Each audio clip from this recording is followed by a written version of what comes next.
There's nothing that I do not question. Even things that are beneficial to me, I question, right? Because just because it's beneficial to me, or it doesn't mean it shouldn't be questioned. There was a day I was asked, it was my niece's birthday, and I went to Toys R Us, right? And I got there and I was looking at the toys, right? And I asked her what she wanted for her birthday. She said she wanted a car, right? And then while I decided I'm gonna actually buy her a car. So while I was standing there, like looking at the different cars, the sales lady comes and says, "How old is he?" Kiri, "Oh, she is 4. Ara, why are you buying a girl a car?" I'm like, do you think she's not going to ever drive? You know? And that's when I realized how deep our conditioning lies, that from the beginning, from birth, we are already conditioned to teach our children their gender roles. From the beginning, you are blue, you are pink. There's already a division to say that there is, you're blue, you are pink. You're going to get cars, you're going to get guns, you're going to get that kind of stuff. Where now you are going to get kitchen stuff, you're going to get dolls. Already by the time you are a kid, you are already being taught to be a wife. You are conditioned to be a wife. For as long as I have been growing up, I've heard,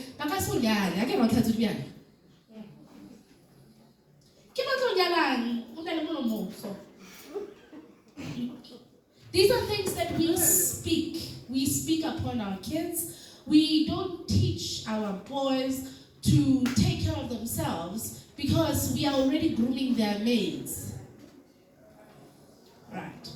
So for me, this is the depth of it goes back to what Dr. Masako was saying in the terms of this was an introduction, especially within the religious belief that kind of like changed the way we did things, right? And the way the indoctrination was very painful, that these religions were violently, and I repeat, violently forced upon us, and to a point where we will die for them. We will defend and even die for them, even though they are at a point where they do not benefit us. And they've given us a crippled system that is not leading us to any productiveness in any way. First of all, do we understand the concept of what equality is? Because I've been in many spaces where I'll be having discussions with men, and as soon as you say equality, and then I would say, Nagini, am I an animal? If I'm legal. Because in a space where, like Tsuko said, where we are humans. You know? And that's what and that's what equality is about. Don't even get me started on equity. Move. You understand?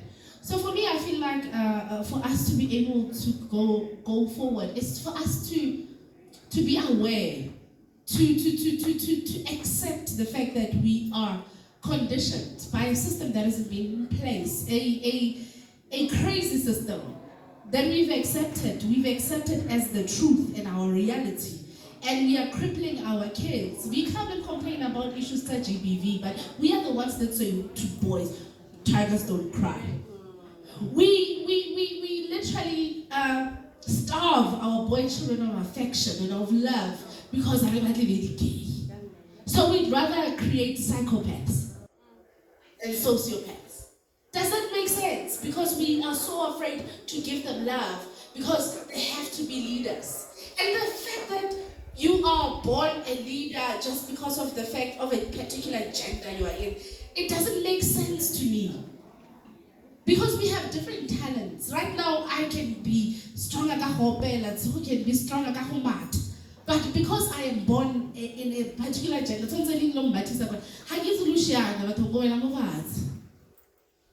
so I agree with Sequena, like in the sense that holy. And I feel like the best place to start is to acknowledge that we have a problem. Because in most cases, people don't acknowledge it as a problem. They think that problematic women as myself, we're not twin, but how is this benefiting us as a people, as black people? You know, I'll leave it at that. Thank you very much. That was very